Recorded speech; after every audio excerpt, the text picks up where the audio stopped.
राम संगे विरोध करुच सिंधु तमर गर्जन तमर कलरोल कौन राम प्राण क्रंदन ध्वनि को बुड़ाई पार राम आज तुम बक्षर सेतु बांधुनी तार विच्छेद विरहर सागर उपरे बंध तोलुछि आउ से सेतुर प्रतिरूप तम हृदयर प्रस्तर रे बालुकार देखा दूची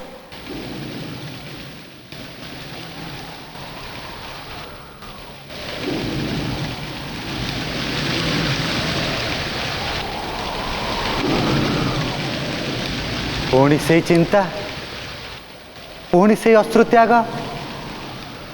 पुणी से अतीतर स्मरण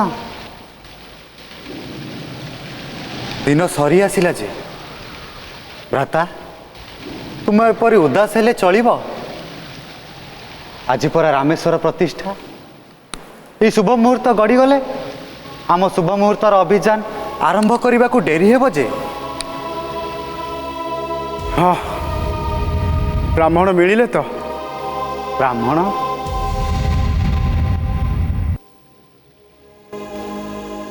ब्राह्मण पाई तो आज जाए हनुमान बुली बुली थकी गले सेतु बंध बांधिबा निमंते योग्य ब्राह्मण टीए मिलू नाहंती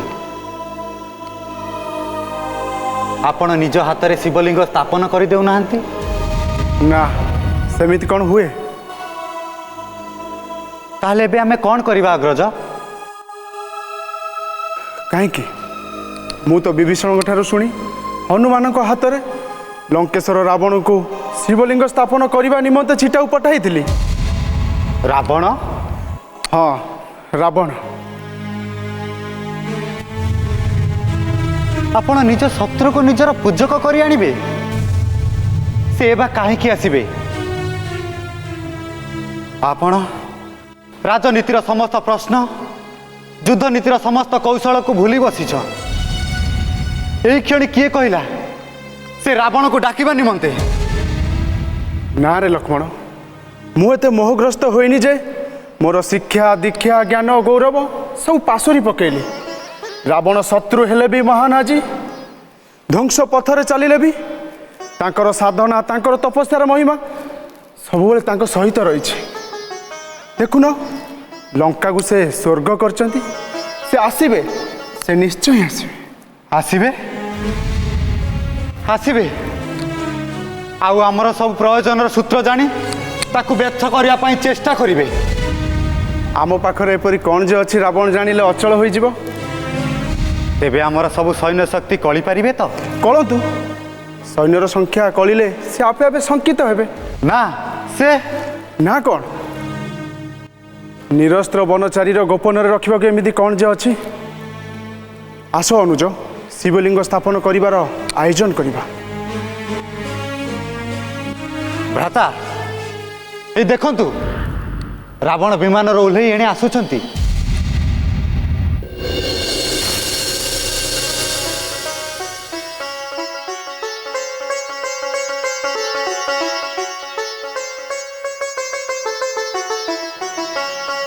आसंतु आसंतु महाराज एकाधार वेदज्ञ ब्राह्मण और महावीर आपण महाराज देवादिदेव शिवंकर प्रथम सेवक आपण आमे आपण शोभा दर्शन रे उद्विग्न होई बसिथिलु अनुज ब्राह्मण देवता को प्रणाम कर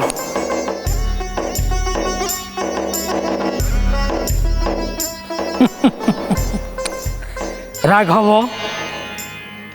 आपण छलना करुछंती रावण जे आज मद्यप नारी को निर्यातना करे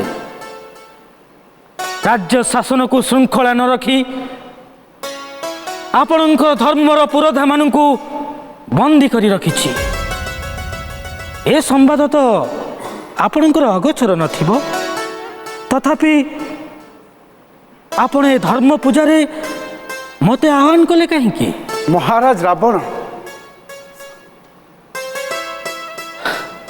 रावण आज आर्य धर्मर परम शत्रु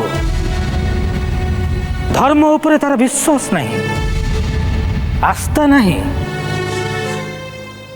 तथापि तांको राज्य रे व्यक्तिगत धर्म अविकल रही हाँ ता मु राजनीति दृष्टि रखी ସେ ରାଜନୀତି ଦୃଷ୍ଟିରୁ ବ୍ରାହ୍ମଣତ୍ୱର ଶିଖରରୁ ଖସି ନାହାନ୍ତି। ରାଜା ଯେ ନାରାୟଣଙ୍କ ଅବତାର ଏକଥା ତାଙ୍କ ପାଖରେ ଧ୍ରୁବ ସତ୍ୟ। ସେ ଦୁରାଚାରୀ ମଦ୍ୟପ ହେଲେ ବି ସେ ଧର୍ମଗୁରୁ, ତାଙ୍କ ସେବାରେ ଶିବ ସନ୍ତୁଷ୍ଟ, ସେହି ତ ବ୍ରାହ୍ମଣ।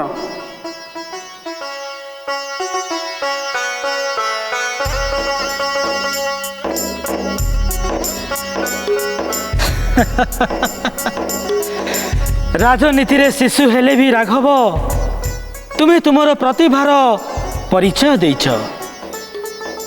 ହଁ, କିନ୍ତୁ ରାଘବ, ତୁମେ ତ ରାଜସନ୍ତାନ। ତୁମେ କ'ଣ ବିଷ୍ଣୁ ନୁହଁ? ହଁ, ଭୁଲ କଲି।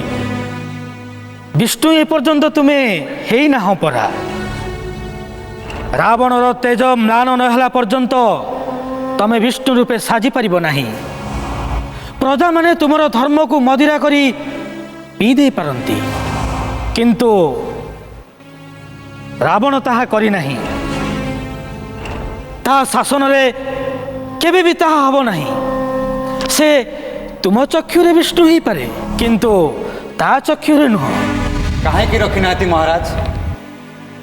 ସେ କ'ଣ ପ୍ରଜାମାନଙ୍କୁ ଅନ୍ଧ ରଖି ରାଜ୍ୟ ଶାସନ କରୁନାହାନ୍ତି? ନା, କରୁନାହିଁ। ଅନ୍ତତଃ ଚିନ୍ତାରେ କରୁନାହିଁ। କାର୍ଯ୍ୟରେ ତାର ଚ୍ୟୁତି ଘଟୁଥିବ, କିନ୍ତୁ ତା ଇଚ୍ଛା ଜଗତରେ ସେ ସବୁବେଳେ ଜାଗ୍ରତ। ଆସନ୍ତୁ ରାଘବ, ଶିବଲିଙ୍ଗ ପାଖକୁ ଚାଲନ୍ତୁ। ମୁଁ ଶିବଲିଙ୍ଗ ସ୍ଥାପନ କରି ଆପଣଙ୍କର ଈଶ୍ୱର ରୂପେ ଖ୍ୟାତ କରି ଦେଇଯିବି। ଚାଲନ୍ତୁ।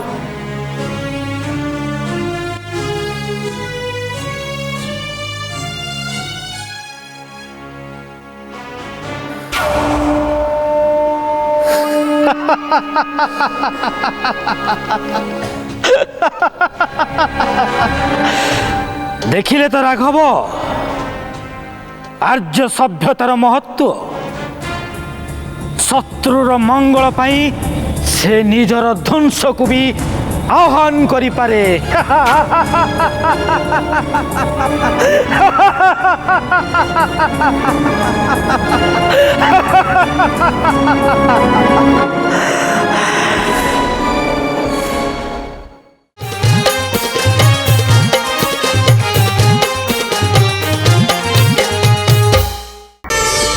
ପ୍ରାର୍ଥନା ଆମ ଆନନ୍ଦର ଉତ୍ସ।